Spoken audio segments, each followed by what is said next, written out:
ଆଜିକାଲି କି ଯୁଗ ହେଲାଲୋ ମା। ଶାଶୁମାନେ ଧରିଲେଣି ଝାଡୁ, ବୋହୂମାନେ ଧରିଲେଣି ଭ୍ୟାନି ଧରି ଚାଲିଲେଣି ଚାକିରି କରିବାକୁ। ଭାଇଲୋ ଆମେ ପରା ସେତେବେଳେ 12ଟା ଲେଖା ପିଲା ଜନ୍ମ କରୁଥିଲୁ।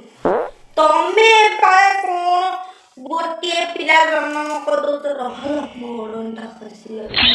ଗୋଟିଏ ପିଲା ଜନ୍ମ କରିଦଉଛ, କହୁଛ କଣ ଆମକୁ କୁଆଡେ ବାର୍ଷବେଳେ ଆମ ଅଣ୍ଟା ପେନ୍ ହେଇଯାଉଛି। ଆମେ ଯେତେବେଳେ ଘର ଭିତରେ ଜନ୍ମ କରିଦଉଥିଲୁ ଗଣ୍ଡେ ଗଣ୍ଡେ ପିଲା, ତମେ ଏବେ 18 ଥର ଅଲ୍ଟ୍ରାସାଉଣ୍ଡ କରୁଛ। ଇଏ କଣ ସେଟା କରୁଛ ବା, ଯୋଉ କଣ ଚେକ୍ ଚାକ୍ କରୁଛ। ଇଏ ଅଙ୍ଗନବାଡି ଯାଇକି ଟିକା ଖାଉଛ। ଆମେ ଖାଉଥିଲୁ କିଲୋ? ତମେ ଏତେ ଏବେ ଯୋଉ ନାମ ନା ଘରର ପିଲା ସବୁ ଆଉଛନ୍ତି ତ